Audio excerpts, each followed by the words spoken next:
কেমন আছো? Thank you very much. আজকে তোমাদের বাক্য গঠন শিখব। কি শিখব? বাক্য গঠনের সংক্ষিপ্ত নিয়ম এগুলো সবচেয়ে সহজ। এস এ বি তে ও তে সাবজেক্ট অবজেক্ট ভার্ব।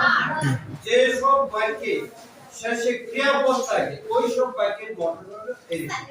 যেমন আমি বলো আমি বলো না আমি ভাত খাই। বুঝতে বলো আমি ভাত খাই।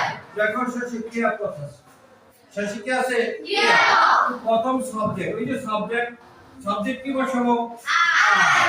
কি বসাবো? পরে ক্রিয়াপদ মানে কোনটা? খায়। খায় ইংরেজি কি? I eat. পরে কি? রাইস। এই যে অবজেক্ট। ভার্ব মানে কি? অবজেক্ট। ভার্ব মানে কি? অবজেক্ট। তাহলে অবজেক্ট কার পরে বসে? মূল ভার্ব। মনে রাখো অবজেক্ট কার পরে বসে? মূল ভার্ব। তাহলে তোমরা বাক্যের গঠন শিখলা। কি শিখলা আজকে? বুঝতে পেরেছো? জি স্যার। আজকে আমরা বাক্যের কি গঠন শিখলাম। ক্রিয়াপদ শেষে থাকছে। কি থাকো? ক্রিয়াপদ। খাই মানে ক্রিয়াপদ। খাই মানে একটা কাজ বুঝাও। গঠনটা হলো প্রথমে সাবজেক্টে পড়বে যে কি?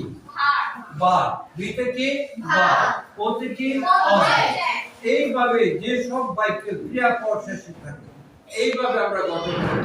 তাহলে আমরা যে কোনো বাক্য লিখতে পারবো। No more today. Thank you.